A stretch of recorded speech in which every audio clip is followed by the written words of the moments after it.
Have you ever looked at the stars on a clear night and wondered, how did all of this begin? How did the earth, the oceans, the animals, and even you come into existence?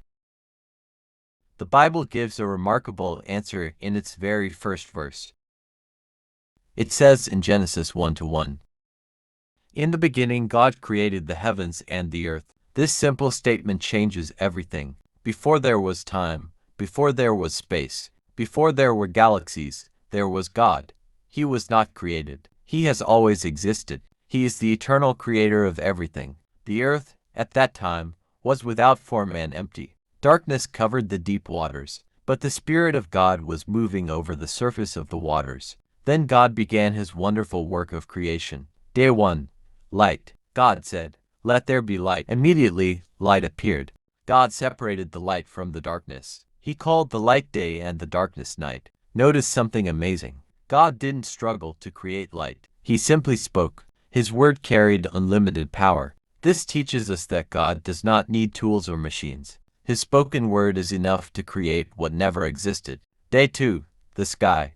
On the second day, God created the expanse between the waters.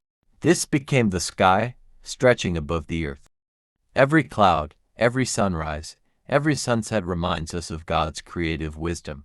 Day 3. Land, seas, and plants. God gathered the waters together so dry land appeared. He called the dry land earth and the gathered waters seas. Then God spoke again, and the earth produced grass, flowers, herbs, and fruit trees. Think about it. Every forest, every flower, every fruit you enjoy today began because God spoke. The beauty of nature is not an accident.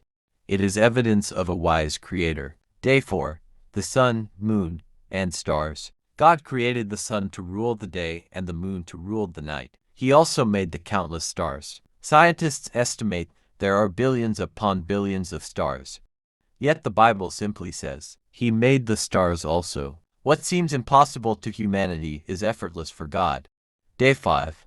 Birds and sea creatures. The oceans became filled with fish and sea creatures. The skies became alive with birds of every kind. God blessed them and commanded them to multiply and fill the earth. Life itself comes from God. Day 6.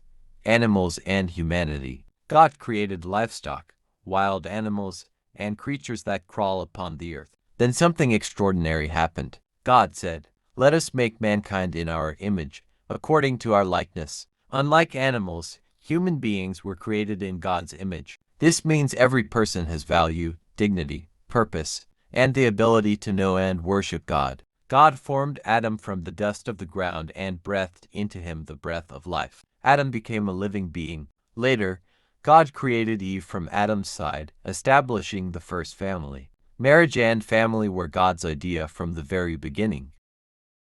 Day 7. Rest. After completing his work, God rested on the seventh day. God was not tired. He rested because his creation was complete. He blessed the seventh day and made it holy. This reminds us that rest is part of God's design for humanity. Conclusion. The opening chapter of Genesis invites us to stand in awe of God's greatness. Every sunrise reminds us of his faithfulness. Every breath reminds us of his gift of life. Every star points to his limitless power. As Psalm 19:1 declares, "The heavens declare the glory of God. The skies proclaim the work of his hands." Thank you for watching. If this message encouraged you, don't forget to like this video, subscribe to the channel, and share it with someone who wants to discover the incredible truth about God's creation. May God bless you, and we'll see you in the next Bible study.